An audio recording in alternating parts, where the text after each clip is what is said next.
Hello, तर spicy कढई किचनमध्ये आज आपण इथे उपवासाचे थालीपीठ बनवणार आहोत.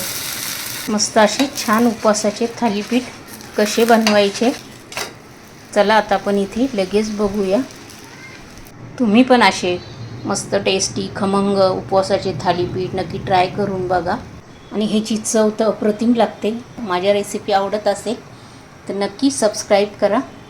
इथे आपण उपवासाचे थालीपीठ बनवताना पीठ कसं भिजवायचे, किती वेळ भिजवायचे, अशा प्रकारे इथे मी तुम्हाला सर्व दाखवणार आहे. असं केल्यामुळे इथे आपले थालीपीठ पण छान होतात आणि पीठ पण आपलं मऊसूत इथे होतं. थालीपीठ पण आपल्याला इथे पटापट थापता येतात. चला मग आता आपण इथे हे उपवासाचे थालीपीठ कसे बनवायचे चला लगेच रेसिपीला सुरुवात करूया. सर्वात आधी आपण काय करायचं आहे, गॅस चालू केलेला आहे, कढई ठेवलेली. इथे मी पावशर साबुदाणा घेतलेला आहे, तो नीट करून घेतला. हलका आपण इथे भाजून घेणार आहोत. गॅसची फ्लेम ही मिडियमच ठेवायची. इथे आपल्याला फार भाजायचा नाही आहे, तो हलका इथे भाजून घेणार आहे. गॅस बंद केला मी. गरम कढईमध्येच आहे ना हे 1-2 मिनटं छान इथे मिक्स करून घेणार आहे, म्हणजे छान भाजल्या जाणार आणि मिक्सरला फिरून घेणार आहे. हे बघा इथे आपण मिक्सरला फिरून घेतलेलं आहे. जास्त इथे बारीक नाही केलं तरी चालेल, थोडंसं आरडं फिरवून घेतलेलं आहे. ते ओतून घेतलं सर्व. इथे चवीनुसार मीठ टाकून घेतलेलं आहे. ते अर्धा चमचा जिरे ॲड केलेले.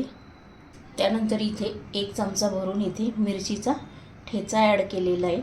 याच्यामध्ये फक्त मिरचीच मिक्सरला फिरून घेतलेली आहे. थोडंसं मीठ ॲड केलं होतं. बाकी ह्याच्यामध्ये या खरड्यात मिरचीच्या खरड्यात काहीच टाकलेलं नाही आहे. इथे आपण 1 बटाटा असा उकडून घेतलेला आहे, तो ह्याच्यामध्ये आता किसून घेणार आहे. आपण इथे उपवासाचे थालीपीठ बनवतो आहे आणि इथे आपण बाकी काहीच ॲड केलेलं नाही आहे.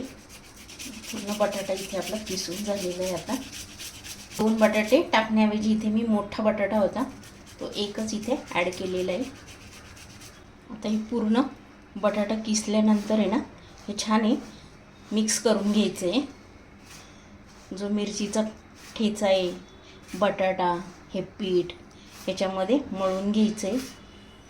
इथे मी थोडासा आरडाभरडा असा दाण्याचा कूट इथे मी टाकून घेतलेला आहे. आता थोडं पाणी टाकून हे छान मळून घेणार आहे. इथे ना असं सैलसरच पीठ भिजवून घेतलेलं आहे, कारण आपण इथे भिजवलेला नव्हता साबुदाणा, आपण डायरेक्ट भाजून घेतला आणि मिक्सरला फिरवला.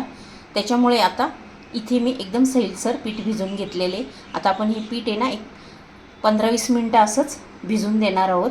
त्यानंतर इथे उपवासाचे थालीपीठ करायला घेणार आहोत. किंवा असे होल पाडून ह्याच्यामध्ये थोडं पाणी ॲड केलं ना तरी चालेल, छान भिजल्या जातं. त्याच्यामध्ये आता आपण इथे पाणी ओतून घेतलेलं आहे, थोडंसं, जास्त नाही ओतायचं.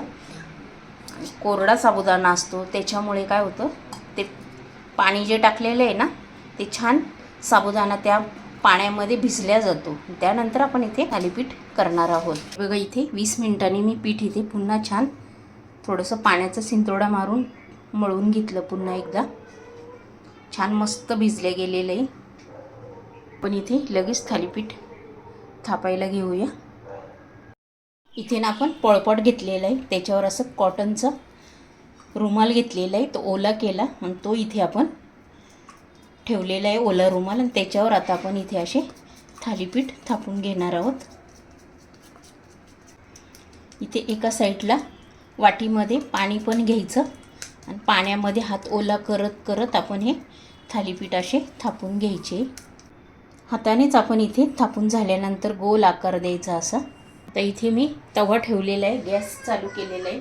आपण इथे सावकाश थालीपीठ सोडून घेणार आहोत.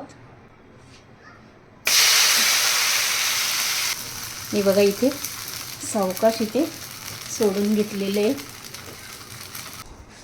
ते थालीपीठ होईपर्यंत इथे मी दुसरंही सेम तसंच थापून घेणार आहे.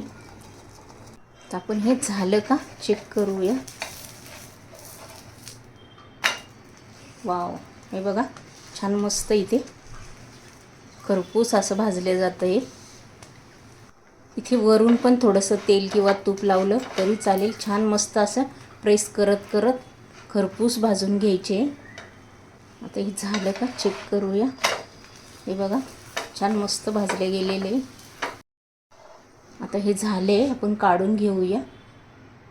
इथे मी पुन्हा दुसरं असं सोडून घेतलेलं आहे का.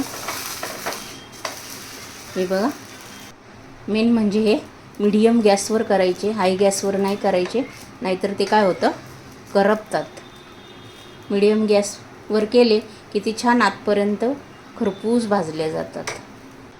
याची दोन्ही साईड छान भाजल्या गेलेली आहे. तुम्हाला जर हे माझं उपवासाचं थालीपीठ आवडलं असेल तर पटकन लाईक करून घ्या. चॅनलवर जर नवीन असेल तर सबस्क्राईब करून घ्या. हा व्हिडिओ तुमच्या मित्रमैत्रिणींनाही शेअर करा.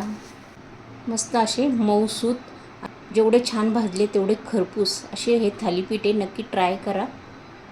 आता हे पण झालं आहे, तुम्ही बघू शकता. आता आपण हे काढून घेऊया आणि अशीच एक छान रेसिपी घेऊन आपण नेक्स्ट व्हिडिओमध्ये पुन्हा भेटूया. तोपर्यंत तुम्ही असे थालीपीठ बनवून खा आणि अशीच एक छान रेसिपी घेऊन आपण पुन्हा भेटूया. बाय.